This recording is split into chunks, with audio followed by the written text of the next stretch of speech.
We are here with Marwan Abdallah. He's with the Kataeb Party, which is an older party in Lebanon. We've been talking a lot about the Middle East, and I wanted to get another perspective. So I asked him to join us, and he was kind enough to do so. So thanks for coming on, Marwan. I appreciate it. Thanks for having me, Todd. So tell me about the Kataeb Party. I really, to have to be honest, I don't know a lot about it. So the Kataeb Party is one of the oldest parties in Lebanon. It's a center-right conservative party Mm-hmm. established originally on Lebanese values, which are the values of a sovereign, independent, prosperous Lebanon that resembles to the cultural image that we like to broadcast around the world, which Mm-hmm. is usually reflected with the role of the Lebanese community in every country that you find people of Lebanese origin. We Mm-hmm. are a country of 5 million people with around 10 million people of Lebanese origin around the world, which is by itself an important message. So the foundation of the party is to preserve the culture and the image and why Lebanon was established in the beginning as a country of freedom, as a country of minorities, as a country of refuge to all persecuted minorities in the Middle East throughout centuries. So this is the foundation of the party. Of course, we have the Christian democracy as a core value in the bylaws of the party, and we work for a best relation of Lebanon with all its traditional partners and traditional allies, and openness of the country to the international scene, to the West, and of course to any country that wants to partner with us. So this is the foundation of the party. To give you also a historical brief, we've been throughout the different historical moments of Lebanon. We've Mm-hmm. been the main party in fighting for the independence of the country in 1943. We were the main party to stop an Arab takeover of Lebanon in 1958 by Abdel Nasser and all the Arab authorities at the time. We were the resistance movement against the Palestinian Liberation Organization attempt to take over Lebanon, and the Syrian attempt to take over Lebanon. And recently, we've been and we are still a main force that is stopping Hezbollah from taking over Lebanon and trying to control the foreign policy and the domestic policy of Lebanon. So this is our continuous struggle to preserve the Lebanese identity and the Lebanese state and institutions as a platform that is open with all our partners around the world.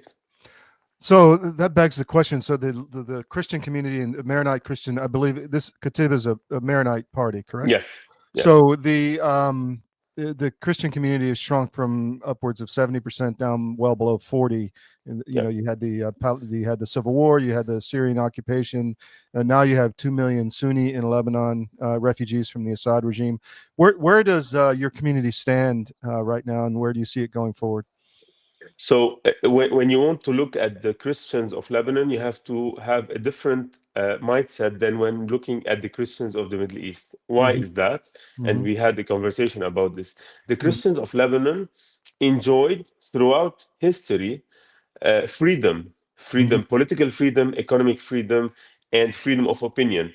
While the other Christian communities in other countries other than Lebanon throughout the many centuries of history in the region didn't enjoy the same level of freedom and impact in the political system. This is why the importance of preserving the Christian political role in Lebanon is Mm-hmm. vital for the country, for the existence of something called Lebanon from one side, and also is vital for all the other Christian communities in the MENA region, because if you have a strong and vibrant Christian community and role in Lebanon, it reflects automatically on the others in the region. So going back to the numbers that you just mentioned, yes, we suffered a lot. We leave Lebanon because we want to find a better life. We want to live the way of life that we want to have for us and for our children. Mm-hmm. And we usually, if we don't find that in Lebanon, we immigrate elsewhere to find it. The first destination would be the West because we Mm-hmm. integrate very easily, but also we travel to all sorts of countries where we can have economic opportunities to be able to live freely and with decency and give a better life to our children. This is the mindset of immigration. Mm-hmm. And all the scenarios that happened throughout the recent history in Lebanon, especially in the past 50 years, uh, uh, pushed us to immigrate because we didn't have the ability to live decently in Lebanon. But it doesn't mean that we fled a war or we fled a conflict, because the Christians of Lebanon remained free society for centuries because we fought for our freedom. Hmm. And this is something that should be understood. We were never afraid of ISIS as a terrorist organization, but we were afraid of what the continuous conflict would create in our economic structure and not allow us to live in prosperity and to live a decent life. So this is the difference. It's not about fearing a terrorist organization or a fight, because we always fight and we usually win the fight because we are Hmm. defending our homeland. But when you have an enemy that you don't see, which is economic crisis, financial crisis, and you cannot fight it in any way, then the choice would be for the youth of the Christian community is to immigrate and to find a better life abroad. And this is the situation that we're suffering from. And this is what we are trying to change with our partners in the West to reverse one, the immigration for people to come back to Lebanon and rebuild the community. And second, to protect what is remaining of the community, irrespective of the demographics and the numbers that you just mentioned. So there was a color revolution apparently in 2019, approximately, which really damaged the financial situation in Lebanon. And how do you recover from that? The central bank has issues. What is your party's, I guess, theory on how to rectify that situation? So the uprising that happened in 2019 was a result of different policies that led to the uprising. And Hmm. don't forget that we had the uprising in 2019, we had COVID, the Hmm. pandemic that Hmm. destroyed what remained of our economy, and we had a big explosion in port of Beirut, which is the biggest non-nuclear explosion that happened in Do history, you which think that also was an accident or something no, else? I don't believe in accidents of that scale. Yeah. An accident Yeah. can be a truck going downhill, but not an explosion that is Yes. semi-nuclear. So Yeah. no, definitely it's not, and we have our own story about it. So all these factors led to the worst economic and financial crisis in Lebanon, which again led to more immigration from all sorts or on all sides of the Lebanese community. How do we recover from that? First, you need to rebuild the state. Our state is malfunctioning because we have a structure that is demolished from within. We had a militia that is controlling the decision of war and peace called Hezbollah. And this Hmm. militia dragged Lebanon into wars that we do not belong to these wars, whether the war in support of Iran, in support of Hamas, in support of the Houthis. Lebanon has nothing to do with all these wars and conflicts. We have enough problems of our own to deal with. So, second is the militia, and to disarm the militia and take back the control of the monopoly of weapons for the state of Lebanon. Third is reopen Lebanon to the world by fixing our banking sector, which is corrupt, by fixing our financial institutions, the state financial institutions, and increasing the audit and the compliance of Lebanon with international regulations, not to allow money laundering and drug trafficking and all that. Three is to fix our economy by supporting the infrastructure that is demolished in Lebanon. Lebanon is a country, for the audience that doesn't know, we don't have 24/7 supply of electricity. We have electricity cuts I've during the noticed. day. We have noticed that, and this You is kind of get insane. used to it. It just goes out for a while, then comes back. Exactly, exactly. Okay, you have private generator, you have solar energy, but it's not sustainable not to Yeah. have a fixed supply of electricity, which is the foundation of any economy. We don't have public transportation, which is again insane. You have a country of 5 million people in 10,000 square kilometers, which is a very small area and then high density. We don't have public transportation. So imagine the time and the pollution and everything that you lose on the road. We Mhm. don't have functioning technological facilities like fast internet, like the entities that are needed for a functioning economy in 2025. And on top of that, so another problem as well is what you mentioned, Todd, is the presence of refugees, of hundreds of thousands of refugees in Lebanon. You Mhm. mentioned the Syrian refugees, which now we have an opportunity with the new regime in Syria and the end of the civil war in Syria for them to go back to their homes and to their country and rebuild their country, which we will support and we will push them to go back to their country. And the Mhm. second refugee type of refugees are the Palestinian refugees. Mhm. The solution of which, and they are also in the hundreds of thousands, the solution of which should also include a state in Palestine or a solution for the refugee problem of the Palestinians in the whole Middle East. And it's not up to Lebanon and the Lebanese to take all the burden because we are a small country and we have enough problems. So fixing these small matters would help us recover from the destructive crisis that we have, and will allow us then to sit together as different minorities in Lebanon and think what is the type of country and what is the type of government that we want to have in order to move forward and to build a country for the future, which is normal behavior of any country that is suffering from multiple crises every 10 I'm years. David Cross, and you may know me from my election integrity work, but I also own U.S. Asset Management, a family owned and operated investment advisory practice. I'm a certified portfolio manager, and my job is to help you make better decisions with your money. One of the things we try to avoid is investing in companies that push the woke agenda. If you're invested with one of the big firms out there, there's a pretty good chance that you're feeding the beast that hates your values. Our company is 100% conservative, and we'd love to have an opportunity to work with you.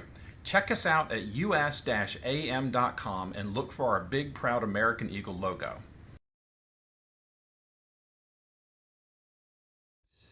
Your government doesn't care about you. That's why you need a medical emergency kit. It contains life-saving medications like ivermectin, Z-Pak, and antibiotics. Stock them before they block them. And Yeah. then you need to find a solution how to get out of this vicious cycle that we keep repeating every 10 years. So you mentioned the Sunni refugees, and my understanding is that they're still being paid by international organizations to stay in Syria. Are you getting support from the Trump To stay in administration? Lebanon, you mean? I'm in Yeah, Lebanon. Yeah, sorry. yeah. So that would be an easy fix, right? It's kind of like in the U.S. where they could self-deport if they stop getting Mm. paid. Are you getting support from, say, the Trump administration or anywhere else to enact that kind of change? Okay, so we are doing a lot of lobbying, Hmm. one to change what you just mentioned, and it's being accepted by many international organizations and agencies, and many of them stop paying the Syrians for healthcare services, for Hmm. aid, for student support, for tuition support, and they are telling them that you get that once you go to Syria, which is again Hmm. our argument since day one. However, the overall strategy of the UN should be pushed politically by the member states that are putting the strategy. Unfortunately, until today, some countries, especially in Europe, are considering that it's not yet safe for the refugees to return to Syria. And when we ask them about what does safe mean, they say it does not mean only not having a conflict, but it means then them going back to their home country and being able to live a life that they deserve. We say, okay, but this becomes an economic problem. It's not a That's pretty refugee issue anymore. open-ended. I mean, it's Exactly. I have an economic issue in my country. I'm not doing very well financially. Does that mean I can take the plane and go to Switzerland and live there because I'm not feeling happy economically in my yeah, country? yeah. It's insane, the argument that these countries are giving. On the other hand, you mentioned the Trump administration. They have a clear policy for the US, and I think they believe about this policy in the rest of the world. However, in Lebanon, the focus of the administration is on disarmament and on fixing the financial loopholes that Lebanon has, which are allowing the financing of terrorist organizations and Mhm. money laundering, which is again a bigger priority for the Trump administration than the issue of the refugees. However, we are seeing a change in the approach towards the refugees in Lebanon, which is again relieving for us as parties that we want to partner with people who are like-minded, like the people in the Trump administration who understand the threat that this poses on the long term on Lebanon. But we needed to be more in the priority list of the foreign policy of the US towards Lebanon, which is something we Well, are pushing for every day. that's good. And if you hear something on that, please let me know because I haven't heard a word Mm. from the Trump administration about the Christians in Lebanon. I've heard about Hezbollah, I've heard about Israel, I've Yeah, heard Turkey, I've heard about Syria, Al Shiraz in the White House, but I haven't yeah, heard a word about the Maronite Christians, which I think they should talk about. They have the bully pulpit. They should say these people they're from here. They need to. If anyone needs to stay in the Middle East, it's the Christians. But exactly. let's talk about Hezbollah. Is it realistic to disarm that organization? It's not realistic, it's needed. You Hmm. have an organ that's malfunctioning in your body, you fix it before you think of anything else. It's Hmm. a major problem, and I'll tell you why. The majority of the military role and security role of Hezbollah that was played in the past 40 years was targeting the other Lebanese. Hmm. It was not targeting Israel. They only had few battles with Israel, and they lost all of the battles that they did with Israel. So the main success and the main contribution of the military apparatus of Hezbollah was against the Lebanese and against the Lebanese state, against the Lebanese politicians. You had 19 assassination attempts between 2005 and 2013 for anti-Hezbollah politicians committed by Hezbollah and groups that are aligned with them, not according to me, according to the Special Tribunal for Lebanon, which is an international tribunal that found a pattern in all these assassinations, especially the assassination of former Prime Minister Rafiq Hariri, that led to Hezbollah being directly involved in that. So Hezbollah, as a military organization, fought and assassinated the Lebanese. They imposed their will in a non-democratic way on the rest of the Lebanese. They fought wars in the MENA region that brought problems to Lebanon. They made their own money laundering networks and drug trafficking networks that are actually fought by the Americans as well. In the US, you have something very famous called the Cassandra Project, which unfortunately was ended by the Obama administration. And the Hmm. Cassandra Project mainly was a inter administration process within the U.S., the different departments in the U.S., to fight the illegal money laundering and financing of Hezbollah. But unfortunately, it was stopped, and it allowed Hezbollah to regain money again. So we have already mechanisms to stop the funding, and we need to disarm them, because no state in the world can function when you have a heavily armed militia deciding the war and peace. Imagine that scenario in the US or in France, having a militia that would, in France, declare the second day war on Italy or on Spain. Hmm. It's absurd. It's absurd. Hmm. So we cannot accept that in Lebanon. The alternative would be build a strong state, build a strong army, and build a strong economy that would not push people to go to militias and to terrorist organizations, but to go and work, function properly like average citizens. So, what are the steps to build a strong army and a strong state, in your opinion? One, you have to have rule of law. If you have Hmm. monopoly of weapons, then you have rule of law. Then I will be under the law the same way that a minister would be under the law, the same way that a militant of Hezbollah would be under the law. We will be all equal. One. Second, you do the reforms necessary to fix the economy, because you need reforms and you need a functioning economy. And Lebanese economy is very small. It's very tiny. It's like 18 to 15 to 18 billion dollars, which is some, I think you can do that in one company in half a day in the US. So Hmm. it's not something very hard to fix. You can fix it. And you have, as we mentioned in the beginning, we have a large Lebanese diaspora that is ready to come and invest back in their country, as when they have a stable situation and a proper environment for businesses. When you have that, you have a strong economy. When you have a strong economy, you have a good finance balance sheet and finances, and then you can train the army, equip the army, buy them modern weaponry, and then the army would be able to defend Lebanon whenever needed, whether against internal or external enemy. Hmm. And second, be the safeguarding entity for all the minorities, because we shouldn't forget that Lebanon is a country of minorities. When Lebanon stops being a country of minorities that coexist and live together in a free environment, then why would we have a country called Lebanon? We can just annex it to any other country. So this is the main reason why Lebanon exists. So, Tom Barak and the Trump administration seem to be getting very friendly with the Sunnis, with Turkey, with Al Shura, with the Gulf states. Are they going to allow that? Because you get the impression, and some were saying that Barak was saying, "Well, just give Lebanon to the Sunnis." I mean, what do you say to that? So first of all, the Lebanese decide where Lebanon goes to, if it goes to, Yeah. to the Sunni Syrians or not. This is one. Second, I believe, and you mentioned that if they are being friendly to the Turks, I believe every country has its security interests and the foreign policy priorities. And I understand now that maybe, not maybe, for sure, the foreign policy concern for the US is the security of Israel. And the security of Israel requires a regime in Syria that does not want to go into war with Israel and is ready to sign security cooperation with Israel, then they will be friendly with this regime. But this does not mean that being too friendly with the regime is giving them whatever regional expansionist mindset they have in the region. So this is one on Syria. Second, on the future of Lebanon and Lebanon, we have a huge Sunni community in Lebanon, and they are Lebanese and they are doing very well, very respected.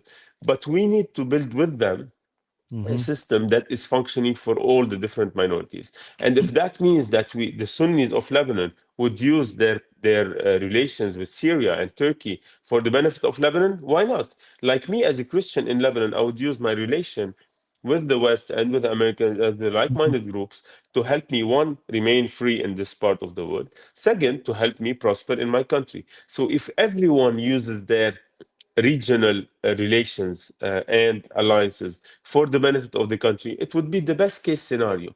But when everyone is using that to get at the other communities, this is when we are destroying our country, and this is the cycle that we need to stop today. Are we afraid of dark scenarios? Of course. Does that mean that we should accept the presence of militias? Of course not. Does that mean that we stop working for building a proper functioning state? No, because we have to work for that every day. And trust me, I think the least worry for us would be anything to do with Sharia and his regime. We had stronger enemies and we defeated them. And if anybody wants to fight us again, we are ready to do the fight. But we don't want to fight anymore. We want to live peacefully in this piece of land and enjoy life like any normal country in the world. Marwan, thank you for your time. Is there anything else you want to get out to the public? Yeah, I want to say something. We are suffering a lot from the absence of values in politics. Unfortunately, in our current times, politics, especially in the West, especially in functioning democracies, are becoming about virtue signaling and just saying whatever people want to hear, and nobody is actually taking the tough decision and the strategic decision and the strategic policy for the future. This is harming us, this is harming the partnership, and this will allow of more division to happen. We need the public and we need the audience that is listening to us today to ask their representatives and their politicians, what are you doing for the values that we both believe in? What are you doing for the Christians of Lebanon? What are you doing for the Christian democratic values that we believe in? What are you doing for the security and the success and the prosperity of our country, of their country first, and for the partners that we are working with? Because if we keep doing politics just on tactical level without having a strategy based on values, then we are losing, you are losing, and we are both losing a partnership that can be beneficial on the long term. So we ask everyone, please go back to values in politics. Politics without values is irrelevant. It's just a show in the streets. We don't want a show in the streets. It's the future of people that we are talking about. It's human lives that we are talking about. We have to take it seriously, and we have to take it in a strategic perspective, not just on a day-to-day mindset and just what the quick win that I can do for the next news cycle. Let's think bigger and let's achieve together better outcomes. Marwan Abdallah, thank you for your time. We'll have you back down the road. Thank you so much, Todd.